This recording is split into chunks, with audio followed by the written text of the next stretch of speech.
Hello students, welcome back to the channel. Today what we are going to study is referred as Unit 1 which is Theoretical Framework. इसमें जो हम लोग cover करने वाले हैं वो है accounting as an information system.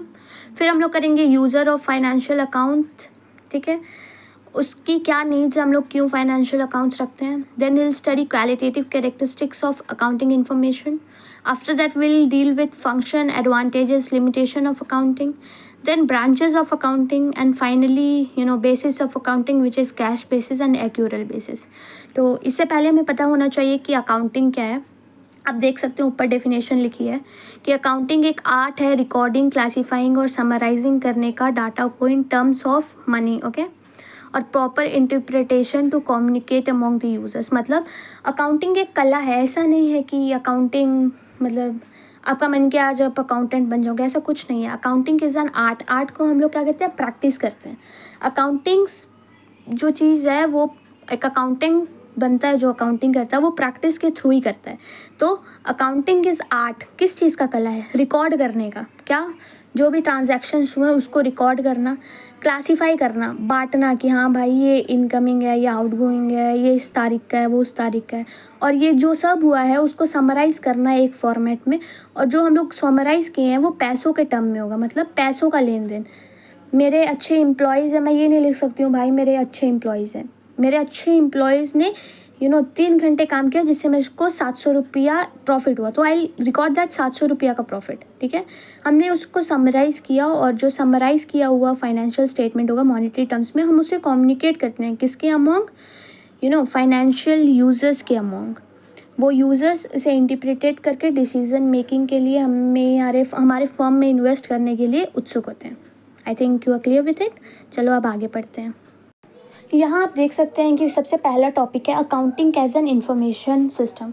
अब अकाउंटिंग क्या है हमने समझ लिया. अकाउंटिंग एक कला है, रिकॉर्ड, ठीक है, क्लासीफाई, समराइज करने का, किसको, पैसे की चीज़ों को, कि हम उसको बाद में कम्युनिकेट कर सके, बांट सकें फाइनेंशियल यूजर्स के अमाउंट में, कि वो हमारे फर्म में इन्वेस्ट करने के लिए उत्सुक हों. यह है अकाउंटिंग. अब अकाउंटिंग जो है वो एक इंफॉर्मेशन सिस्टम कैसे हो सकती है, इससे पहले हम ये समझते हैं कि इन्फॉर्मेशन क्या है. देखो, हमने पूरा समराइज़ करके सब कुछ रिकॉर्ड करके अपने जो डिटेल्स है उसको कम्युनिकेट किया, तो वो किसी के लिए तो इन्फॉर्मेशन है ना. तो उसी वजह से ये एक इन्फॉर्मेशन सिस्टम बनता है. उससे पहले हम रीड करते हैं कि यहाँ पे लिखा हुआ है अकाउंटिंग एक लैंग्वेज है बिजनेस की, भाषा है अकाउंटिंग बिजनेस की. कैसे कि जो एक कॉमन लैंग्वेज हो जाता है अकाउंटिंग कम्युनिकेट करने के लिए. तो अकाउंटिंग के टर्म्स में ही ना सीए, अकाउंटेंट सब कुछ कम्युनिकेट करते हैं कि हम लोग प्रॉफिट में है कि लॉस में है. तो accounting is the language of business. कैसे, क्योंकि एक वो कॉमन लैंग्वेज है. अब हम लोग यहाँ पे देख सकते हैं कि सेकंड पैराग्राफ में लिखा हुआ है इन्फॉर्मेशन अबाउट द पोजीशन. अब जो इन्फॉर्मेशन हमने कम्युनिकेट की है वो किस यूज़ के लिए है, वो पोजीशन जो हमने होल्ड की हुई है कॉम्पिटिटर्स से उसके बारे में बताती है, डिसीजन मेकिंग में हेल्प करती है, जजमेंट्स में हेल्प करती है, and system in collection of various parts that work together to achieve specific goals. मानो हमारा गोल है कि हमें 3 साल में 75 लाख सेल करनी है. अब हम ये इन्फॉर्मेशन सिस्टम रखेंगे ना, तब हमें पता चलेगा कि हमने अच्छा 1 साल में 12,000 सेल्स की है, अच्छा हमने 2 साल में 2 लाख सेल की है. तो हमें ऐसे आइडिया लगता है. ठीक है, अब जो आपका AIS है, क्या होता है ये, अकाउंटिंग इंफॉर्मेशन सिस्टम. अब जो ये अकाउंटिंग इन्फॉर्मेशन सिस्टम है, एक सिस्टम है किसका, कलेक्ट करने का, प्रोसेस करने का, किसको, डाटा को, किसके पास, इंटरेस्टेड पार्टीज़ के पास. अब भला ये इंटरेस्टेड पार्टीज़ कौन है, ये इंटरेस्टेड पार्टीज़ है यूज़र्स ऑफ फाइनेंशियल अकाउंटिंग, जिसके हम बारे में हम लोग आगे पढ़ेंगे. They are creditors, government, investors, owners. ठीक है, तो in short accounting information system एक ऐसा सिस्टम है जो कलेक्ट करता है, प्रोसेस करता है डाटा को, कि वो उसके यूज़र्स को और जो उसमें इंटरेस्टेड पार्टीज़ है उसको अपना डाटा दे सके. अब चलते हैं अपन नेक्स्ट पार्ट में. अब इस पेज पे आप देख सकते हो कि बॉक्स के अंदर लिखा है AIS which stands for accounting information system. अब हम इसे 2 ब्रॉड कैटेगरीज में ब्रेक करते हैं, that is AI accounting information, S stand for system, और स्टैंडर्ड. क्या बताओ. अगर आपने बोला है सिस्टम तो यू आर करेक्ट, और इफ़ आपने बोला है स्टैंडर्ड तो थोड़ा सा ध्यान दे लो. तो अकाउंटिंग इन्फॉर्मेशन वही जो आपने अकाउंट्स बनाए हैं एनालाइज करके, इंटरप्रिटेट करके, वो जो आपकी इन्फॉर्मेशन आई है उसको हम सिस्टमैटिक वे से सब में बांट देते हैं। तो इट गोज़ एज इनपुट, क्या जो हमें बिल्स मिला है, वाउचर्स मिला है, वो सब हुए इनपुट्स जो हम डालें अपने अकाउंट्स में। प्रोसेसिंग हो गई हमारी जर्नल, लेजर, फाइनेंशियल अकाउंट्स, और आउटपुट हो जाएगा हमारा फाइनेंशियल पोजीशन का पता करना। ठीक है, बैलेंस शीट, ये वो जो जिससे हम लोग, ये प्रोसेस हुआ बैलेंस शीट, और इससे हम लोग आउटपुट निकाल सकते हैं कि अपना पोजीशन क्या है। That's output. ओके, और ये जो आउटपुट मिलता है वो हम यूज़र्स को देते हैं। In short, input we put, processing happens, output is the result, and we communicate that to the users. अब जो अकाउंटिंग इंफॉर्मेशन सिस्टम है उसका कुछ फैक्टर्स भी उसको इन्फ्लुएंस करता है, जैसे नेचर ऑफ बिजनेस। अब बिजनेस का नेचर है लार्ज मशीन्स में डील करना, तो अब छोटी मशीन्स की बिक्री ज़्यादा होगी, तो that will effect it's nature. ठीक है, जो अकाउंटिंग इन्फॉर्मेशन सिस्टम है, अकाउंट्स आप कैसे मेंटेन कर रही हो उसकी इन्फॉर्मेशन बांटोगे। अगर वो लार्ज मशीन्स में डील कर रहा है, छोटी मशीन्स की डिमांड है, तो लॉस होगा ना। तो आप सही इन्फॉर्मेशन दे रहे हो ना, हाँ भाई मुझे लॉस हो रहा है क्योंकि मेरी मशीनरी बड़ी है। अब सेकेंड पॉइंट देखो, दूसरा है साइज़ ऑफ द फर्म। जैसे अब आपका फर्म का साइज़ बहुत बड़ा है, तो भाई एक्सपेंसेस भी ज़्यादा होंगे ना। अब आप इन्फॉर्मेशन दोगे, आप ये तो नहीं बोलोगे ना हाँ मेरा फर्म बड़ा है, मेरे एक्सपेंसेस कम है। ऐसे दिखाओगे तो फिर आपकी टैक्स लाइबिलिटी भी बढ़ जाएगी। तो इसलिए size of the business also influence accounting information system. आप देख सकते हैं कि डिमांड ऑफ यूजर्स, अगर मानो आप वही बोलते हैं कि बड़ी मशीनरी बेच रहे हो और मार्केट में डिमांड छोटी मशीनरी की है, आप ये तो नहीं दिखाओगे ना भाई मेरी एक्सेस सेल हो गई है, मैं प्रॉफिट में हूँ, गलत दिखाओगे। ऐसा नहीं हो सकता है। अकाउंटिंग इन्फॉर्मेशन आप दे रहे हो सबको, तो आप सही दोगे ना। और जो थर्ड इन्फ्लुएंस होता है वो है वॉल्यूम ऑफ डाटा। अब जिस वॉल्यूम में आप डील कर रहे हो, आप बल्क में सामान बेचते हो कि आप छोटे अमाउंट में सामान बेचते हो रिटेलर के जैसा, वो भी आप अकाउंटिंग स्टैंडर्ड इन्फॉर्मेशन में लिखते हो। इन शॉर्ट, अगर accounting standard accounting information standard में आपको बताऊँ तो मैं बोल सकती हूँ ये इस तरह का रिकॉर्ड मेंटेनिंग है जिसमें आप बहुत अच्छे से डाटा को रिकॉर्ड और समराइज़ करते हो कि आप जिसको इसका नीड है आपके फर्म में इन्वेस्ट करने का, आप उसको दे दो। ठीक है, चलो अब नेक्स्ट टॉपिक पे आते हैं। जैसे यहाँ लिखा है aims to, what aims to.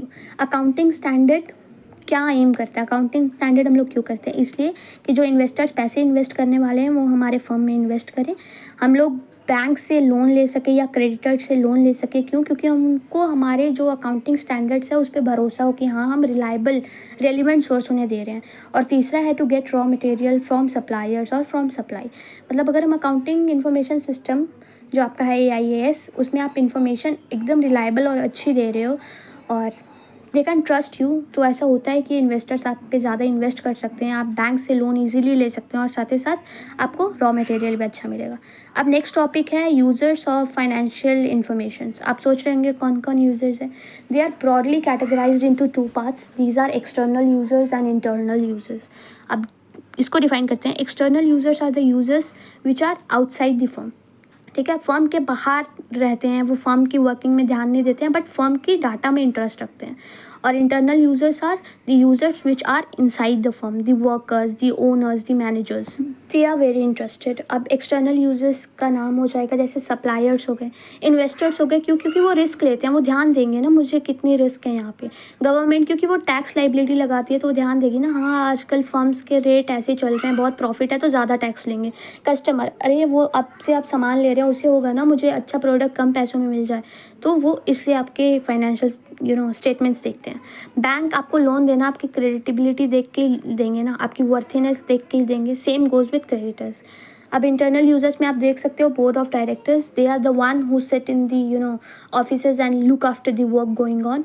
Then we have owner, भाई ओनर आपका कैपिटल दे रहा है, अब वो देखेगा ना नुकसान है कि नहीं। फिर है मैनेजर्स जो डिसीजन मेकिंग के लिए बहुत मेजर रोल लेते हैं, तो इस करके उन्हें भी आइडिया होना चाहिए कि कैसा फाइनेंशियल स्टेटमेंट्स है। फिर है एम्प्लॉय, अब एम्प्लॉय काम कर रहा है तो वो तो देखेंगे ना उनको PF कैसा मिल रहा, बोनस कैसा मिल रहा, और इसका एंटीसिपेट हो सकता है तभी जब फाइनेंशियल स्टेटमेंट्स को अच्छे से एनालाइज किया हो। अब हम लोग समझ रहे हैं कि क्या ज़रूरत है हमें फाइनेंशियल अकाउंटिंग की इन्फॉर्मेशन जो आपकी है उसको सबके बीच में बांटने का, इसलिए कि हम बैंक से लोन ले सकें। आप दिखाओगे तो बैंक को आप पे भरोसा होगा या क्रेडिटर्स को आप पे भरोसा होगा, तभी ना वो आपको लोन देंगे, ऐसे तो हम अनजान को लोन नहीं देते हैं। फिर है to get raw material from suppliers. अब जो रॉ मटेरियल बांट रहे हैं वो भी रॉ मटेरियल देंगे, तो वो तो रिस्क ले रहे हैं ना भाई, मैं कल दिन आधा पैसा मैंने आज दिया और मैं आधा पैसा कल दिन ना दे सकूँ, तो इसलिए वो देखते हैं टू अ सर्टेन पोजीशन। आप फाइनेंशियल अकाउंटिंग कर रहे हो तो हम लोग देखेंगे ना, हम लोग प्रॉफिट में चल रहे हैं, लॉस में, अपने कॉम्पिटिटर से हम लोग ऊपर हैं कि नीचे। और इसके साथ ही साथ जो मैनेजर्स हैं, internal users, they help financial statement help them to analyze the drawbacks they are taking in decision making that leads to fall of the firm organization. इसके अलावा we have the last point, which is we have to boost morale of owners and investors. अब they are taking care of such big organizations, they sometimes lose their morals, but when they say their financial position and rising rate of investors, तो they boost up their morals. ठीक है। अब जो next है वो है qualitative characteristics of accounting information. उसकी types की पहले बात करेंगे एंड उसके बाद will discuss the qualitative characteristics. तो अगर हमें प्रॉफिट और लॉस से रिलेटेड जानना होगा तो हम फाइनेंशियल स्टेटमेंट बनाएंगे कि हमारा प्रॉफिट हो रहा है कि लॉस। बट जो नॉन प्रॉफिट ऑर्गेनाइजेशन है उनमें हम प्रॉफिट एंड लॉस नहीं बनाते, क्योंकि वो प्रॉफिट के लिए ऑर्गेनाइजेशन बनी नहीं है। उन पर हम बनाते हैं इनकम एंड एक्सपेंडिचर अकाउंट। अब जो आपका फाइनेंशियल स्टेटमेंट्स है वो हम लोग कंपनीज़ के लिए बनाते हैं। अब हमें फाइनेंशियल पोजीशन से रिलेटेड कुछ जानना होगा तब हम बनाएंगे बैलेंस शीट। तब हमें पता चलेगा कि हमारे एसेट्स और हमारी लाइबिलिटीज़ कितनी हैं और एक्चुअली में कितना बेनिफिट हो रहा है। और हमें कैश फ्लो के रिलेटेड जानना होगा तब हम बनाएंगे कैश फ्लो स्टेटमेंट, जिसमें इनकमिंग कैश को इनफ्लो और आउटगोइंग को आउटफ्लो ऑफ कैश बोलते हैं। अब जो नेक्स्ट पार्ट है वो है qualitative characteristics of financial statement. तो पहला है रिलायबिलिटी। रिलायबिलिटी मतलब फेथ होना चाहिए भाई। मानो if you are dating someone तो आपको भरोसा होना चाहिए ना कि हाँ वो ठीक है। तो सेम वे अगर आप अकाउंटिंग इन्फॉर्मेशन जो कम्युनिकेट कर रहे हो तो जो यूज़र्स है इसके, उसको आपके सोर्स ऑफ इन्फॉर्मेशन पर भरोसा होना चाहिए कि आप कुछ गलत नहीं बता रहे हो। रेलिवेंस होना चाहिए, काम की चीज़ होनी चाहिए। जैसे you and your his is sitting और her is sitting and you guys are talking about something कि हम चांद को ज़मीन पे उतार देंगे तुम्हारे लिए। दैट्स नॉट रेलिवेंट, कोई चीज़ ही नहीं है उस पॉइंट की। वैसी बातें नहीं होती हैं अकाउंट्स में, ठीक है। They include factual things, the one that you need. अब मेरा काम सिम का है और जो इन्वेस्टर्स है वो यही देखेंगे ना मेरे सिम का सेल्स इंक्रीज़ हो रहा है कि डिक्रीज़। वो ये तो नहीं देखेंगे ना कि मेरे जो ऑफिस के एम्प्लॉयज़ हैं वो शॉर्ट्स पहन रहे हैं कि वो जीन्स पहन रहे हैं कि वो लुंगी पहन रहे हैं। ऐसा तो नहीं होगा। The next one is understandability. अब मैं जो बना रही हूँ आपका इन्फॉर्मेशन डिलीवर करने के लिए, ऐसा तो नहीं है सब अकाउंटेंट है पैदाइशी, कई न्यू भी होंगे, उन्हें आइडिया नहीं होगा कि भाई अकाउंट्स की लैंग्वेज क्या है। तो ऐसा मुझे बनाना है कि वो जिन्हें पढ़ा भी नहीं है अकाउंट्स उसे भी समझ आए। दूसरा है कंपेरेबिलिटी।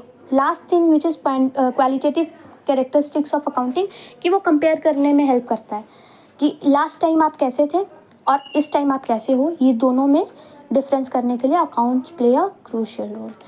इसके बाद हम कवर कर रहे हैं वो है functions, advantages and limitations of accounting. तो पहले फंक्शंस की बात करते हैं अकाउंटिंग के लिए। जो इतने सारे विभिन्न तरह के ट्रांजैक्शंस हुए हैं उसको एक ऑर्गेनाइज तरीके से रिकॉर्ड करने के लिए हमारी हेल्प करता है। दूसरा है अकाउंट्स हमें हेल्प करता है हमारी पोजीशन जानने के लिए कि भाई हम प्रॉफिट में चल रहे हैं कि लॉस पे। जो कॉम्पिटिटिव फर्म्स है वो हमसे आगे हैं कि हम उनसे आगे हैं। इसके बाद लीगल रिक्वायरमेंट्स में हेल्प करता है, मतलब आपको टैक्स पे करना है, कोर्ट में कुछ एविडेंस देना है, वो सब के लिए भी अकाउंटिंग बहुत हेल्प करती है।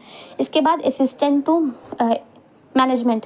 जैसे आप मैनेजर है वो डिसीजन बना रहा है कि भाई हमें 2 साल में 2 लाख सेल्स करनी है, तो हमें कैसे स्टेप लेना पड़ेगा, हमारी ये एक्सपेंसेस है जिसे हमें कम करना है। तो ये सब चीज़ में भी अकाउंटिंग बहुत हेल्प करती है। इसके बाद है कम्युनिकेशन ऑफ फाइनेंशियल इन्फॉर्मेशन। भाई इसके बारे में तो हमने स्टार्टिंग से बहुत अच्छे से पढ़ा है, समझ तो आया ही होगा कि जो अकाउंटिंग की इन्फॉर्मेशन हमने क्रैप्स किया वहाँ से, उसको हमने उसके यूज़र्स में के बीच में बांटना है कि वो हम पे भरोसा कर सकें, समझे। अब next one is advantages of accounting. जैसे अब एडवांटेजेस ऑफ अकाउंटिंग है कि ये कोर्ट में एविडेंस का काम करता है। मानो आप जिस दिन अकाउंट्स का सेल कर रहे थे, मतलब अकाउंट्स में रिकॉर्ड कर रहे थे कि आपने सेल्स की है, आप सेल्स करके आ रहे हो, मानो उस दिन आपके नाम पर किसी और ने क्राइम कर दिया, तो आप कोर्ट में एविडेंस दे सकते हो कि हाँ उस दिन मैं सेल्स करने गया था और उस दिन की एंट्रीज भी मैंने ही पास की, आप देख सकते हो, ठीक है। दूसरा है फाइनेंशियल इन्फॉर्मेशन अबाउट बिजनेस। ठीक है, सही बात है। अब जो बिज़नेस के बारे में इंफॉर्मेशन है कि उसके मिसलेनियस एक्सपेंसेस क्या है, आपने कितना खर्चा किया है, आपके मतलब एसेट्स कितने बने, आपको लॉस कितना हुआ है, वो सब इन्फॉर्मेशन आपको मिल जाती है अकाउंटिंग के through. Facilitate loan and decision making. सही बात है, अगर आप फाइनेंशियल इन्फॉर्मेशन रख रहे हो तो आपको आइडिया होगा ना कि हम लॉस कहाँ पे कर रहे हैं, हमें उसे ठीक करना है, तो हमारा फर्म और ज़्यादा इंप्रूव होगा, तो डिसीजन मेकिंग में भी हेल्प करता है। और जब बैंक को दिखेगा कि हाँ भाई आप बहुत अच्छे से इन्वेस्ट कर रहे हो हर जगह, आपकी इनकम ज़्यादा बढ़ रही है, एक्सपेंसेस कम हो रहे हैं, तो बैंक भी आपको लोन दे देगा। इसके बाद वाला है रिप्लेस मेमोरी। सही बात है, लाखों में ट्रांजैक्शंस होते हैं एक साल में, तुम याद रख लोगे? तुम्हें तो अपने 95 नंबर के एक्स का नाम नहीं याद होगा, तो तुम ट्रांजैक्शंस कहाँ से याद रखोगे? तो ओ नो शिट, ईगो हट हो गई। सॉरी गाइस, सॉरी, सब्सक्राइब करे रहना। तो वही बात है कि इतनी सारी चीज़ों को ध्यान में रखने के लिए भी अकाउंट्स बहुत मेजर रोल प्ले करता है। इसके बाद है सेटलमेंट ऑफ टैक्स लाइबिलिटीज़। अगर आप अंधाधुन बता रहे हो कि हाँ मुझे एक साल में 52 करोड़, 52 मतलब आई थिंक 52 करोड़ का प्रॉफिट हुआ, तो भाई आपको 52 करोड़ के लिए टैक्स भी देना पड़ेगा सरकार को। पॉपकॉर्न्स पे भी टैक्स लग रहे हैं, तो आप कहाँ से बचोगे? तो वाइजली प्रिपेयर करना पड़ता है। इसके बाद है assistance in event of insolvency. अगर मानो आपके पास अब पैसे ही नहीं है, आपने जो उधार लिया है वो कहाँ से चुकाओगे? अगर अकाउंट्स में आपने ये प्रूफ कर दिया कि हाँ मैं अब इंसॉल्वेंट हूँ, मेरे पास पैसे नहीं है, तो क्या पता आपको कोई रहम भी कर दे, बट बिना अकाउंट्स के कोई रहम नहीं करेगा। फिर क्या पता गवर्नमेंट और कोर्ट से ठीक है 1 रुपया के लिए जगह पे 60 पैसे दे के कवर कर दो, ऐसा भी होता है। अब दूसरा है लिमिटेशंस ऑफ अकाउंटिंग। यहाँ पे बोल रहा है कि अकाउंटिंग एग्जैक्ट नहीं होती है। मानो जैसे कई स्टूडेंट्स करते हैं कि 53% आए तो 5 को घुमा के 8 कर देते हैं, और 3 को भी 8 कर देते हैं, तो वही एग्जैक्ट नहीं रहता है, कभी कभार घपला हो ही जाता है। Unrealistic information. अब जैसे कहीं पे लिख दिया है कि मैंने 5,000 का गुड खरीदा था, उसको मैंने 13,000 में बेचा, दैट्स नॉट रियलिस्टिक भाई। डेप्रिसिएशन भी लगता है, वैल्यू कोई भी चीज़ का यूज़ करते करते उसका पैसा कम होता है, ठीक है, क्योंकि वेयर एंड टेयर से अमाउंट कटता है। तीसरा है इग्नोर क्वालिटेटिव एलिमेंट। अब मानो मेरे जो एम्प्लॉयज़ है बहुत इफ़िशिएंट है, बहुत अच्छे से काम कर रहे हैं, उनके कारण मुझे प्रॉफिट हो रहा है, बट आई कैंट राइट कि मेरे एम्प्लॉयज़ एफिशिएंट है, मुझे इसलिए प्रॉफिट हो रहा है। कितना प्रॉफिट हो रहा है I can write that only. इसके बाद है ignore price level change. That's the very hard thing. मानो आज मैंने एक एसेट खरीदा 3 लाख रुपया का, और उसको मतलब स्टार्ट करने के लिए 50,000 लगे, तो 30,50,000 टोटल खर्चा हुआ। अब इसका डेप्रिसिएशन ही कम होगा, और आज मानो वो मशीन की वैल्यू 4 लाख रुपया हो गई, और उसको इंस्टॉल करने के लिए 1 लाख रुपया लग रहा है, 5 लाख। आज 5 लाख लग रहा है, पर मैंने कब लिया था? 3,50,000 में। तो what will I ascertain? 3,50,000 not the current value. इसके बाद है विंडो ड्रेसिंग। विंडो ड्रेसिंग हम लोग ऐसे समझ सकते हैं कि मानो तुम्हारे घर पे विंडो है, तुम देख सकते हो, भाई मुंडी घुमा लो, विंडो देख लो। मम्मी ने कर्टन्स लगाए हुए हैं कि हवा आर पार हो, बस कोई अंदर बाहर देख ना सके। क्यों? छुपाने के लिए। वो एक होल है जिसे हम छुपा रहे हैं। सेम वे अकाउंट्स भी करता है कि अकाउंट्स में जो लूप होल्स हैं, अकाउंटेंट उसको ट्रिक्स एंड टैक्टिक्स लगा के कवर कर देते हैं। ये टॉपिक बहुत अच्छे से क्लियर हो गया है। अब हम बस चलते हैं नेक्स्ट पार्ट पे, जो है branches of accounting. There are 5 types of branches of accounting, which are financial, cost, management, tax और सोशल अकाउंटिंग। जो फाइनेंशियल अकाउंटिंग है वहाँ पे आप पढ़ सकते हो कि ये रिकॉर्ड करता है ट्रांजैक्शंस को सिस्टमैटिक मैनर पे, कि हम प्रॉफिट और लॉस जान सके। इस पे हम balance sheet, profit and loss journal, ledger ये सब बनाते हैं। तो इन शॉर्ट फाइनेंशियल स्टेटमेंट एक ऐसा स्टेटमेंट अकाउंटिंग टाइप सिस्टम है जिसमें हम इसलिए बनाते हैं कि हम एक फर्म का प्रॉफिट और लॉस को जान सकें। दूसरा है आपका कॉस्ट अकाउंटिंग। ये बहुत बड़ी बड़ी इंडस्ट्रीज़ करती है जिसके पास कॉस्ट में, पैसों में काम होता है कि वो असर्टेन कर सके भाई कॉस्ट ऑफ प्रोडक्शन कितना है, हम उसे सेल कितने में कर रहे हैं, हमारा नुकसान हो रहा है कि बेनिफिट हो रहा है, ठीक है। तीसरा है management accounting. This accounting is done by managers. जो एक कंपनी के मैनेजर्स होते हैं वो करते हैं कि वो एक इफ़ेक्टिव डिसीजन बना सके जिससे हमारा एंटरप्राइज का ग्रोथ हो। Third one is tax accounting. ये अकाउंटिंग हम इसलिए कर सकते हैं कि हम एक रफ आइडिया रख सकते हैं कि हमें सरकार को कितना टैक्स या जीएसटी देना है और कितने के लिए हम नहीं देंगे, ठीक है। या आप इसको अच्छे से रीड कर लो एक बार। This is for tax purpose, जैसे इनकम टैक्स और जीएसटी मिलाकर हम एनालाइज कर सकते हैं बिजनेस के थ्रू कि कितना टैक्स देना। वही बात है जो मैंने बोली। Last one is social accounting. ये अकाउंटिंग हम इसलिए कर सकते हैं कि हमें पता हो कि हम सोसाइटी से रॉ मटेरियल ले रहे हैं, भाई सोसाइटी को इन रिटर्न हमसे क्या ज़रूरत है हम उसे फुलफ़िल करें। सोसाइटी हमसे क्रॉप टॉप्स मांग रही है, हम उसे क्रॉप टॉप्स दें। सोसाइटी हमसे जॉब मांग रही है, हम उसे जॉब दें, समझे। अब जो इसके बाद हम पढ़ने वाले हैं वो तुम्हारा basis of accounting. There are 2 types of accounting, accrual basis और कैश बेसिस। तो अपन कैश बेसिस से स्टार्ट करते हैं। अब जो बेसिस ऑफ अकाउंटिंग है इसका मतलब है किस आधार पर रिकॉर्ड करेंगे। बेसिस ऑफ अकाउंटिंग किस आधार पर, क्या अकाउंटिंग, ठीक है। पहला है कैश बेसिस, मतलब भाई पैसा आया है रिकॉर्ड कर दो, पैसा मिलेगा, पैसा मिल गया है से कोई मतलब नहीं है, ठीक है। जैसे business recognises revenue when cash is received and expenditure when it is paid, ठीक है। जब पैसा आया तो रिकॉर्ड करो, पैसा गया तो रिकॉर्ड करो। पहले मिल गया बाद में देंगे, इससे कोई मतलब नहीं है, ठीक है।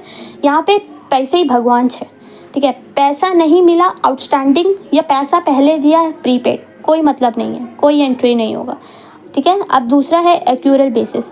इस पर क्या होता है, पैसा मिला तो ठीक, नहीं मिला तो भी ठीक, बट अगर आप उस बंधन में आ गए हो कि पैसा मिलेगा या हम तुमको दे देंगे, तो उसको रिकॉर्ड करना है, अगर वो उसी साल का है तो।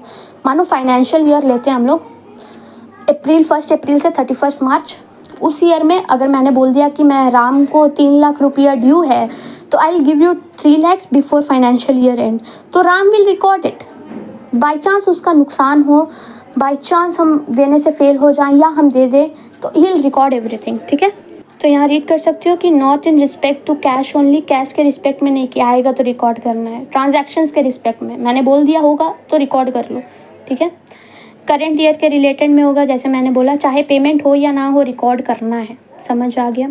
अब एक बेसिक आइडिया रख लो कि जो एक्सपेंस है वो आउटस्टैंडिंग भी होते हैं और प्रीपेड भी होते हैं। आउटस्टैंडिंग एक्सपेंस मानो कि मैंने एक घर लिया है और मैं 5 महीने से रह रही हूँ और मैंने 3 महीने का रेंट दिया है और 2 महीने का नहीं दिया, तो ये मेरे आउटस्टैंडिंग एक्सपेंस है। प्रीपेड एक्सपेंस मानो मैं एक नया घर में आई हूँ और मैंने 5 महीने का रेंट पहले से दे दिया है। इनकम एक्रूड, मतलब अब यह जो घर मैंने लिया है उसी में सोचो कि XYZ कोई काम करने आई है, वो जो हाउस हेल्पर है उसको मैंने पहले से ही 5 महीना का दे दिया है पैसा, कि तुम 5 महीने मेरे घर पे काम कर लो और उसका पैसा तुम एडवांस में रख लो, ठीक है।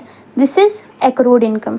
और अनअर्न्ड इनकम क्या है, अनअर्न्ड इनकम वो है कि मानो मैंने उसे बोला कि तुम काम कर लो और पैसे मैं तुम्हें बाद में दे दूँगी, समझ आया।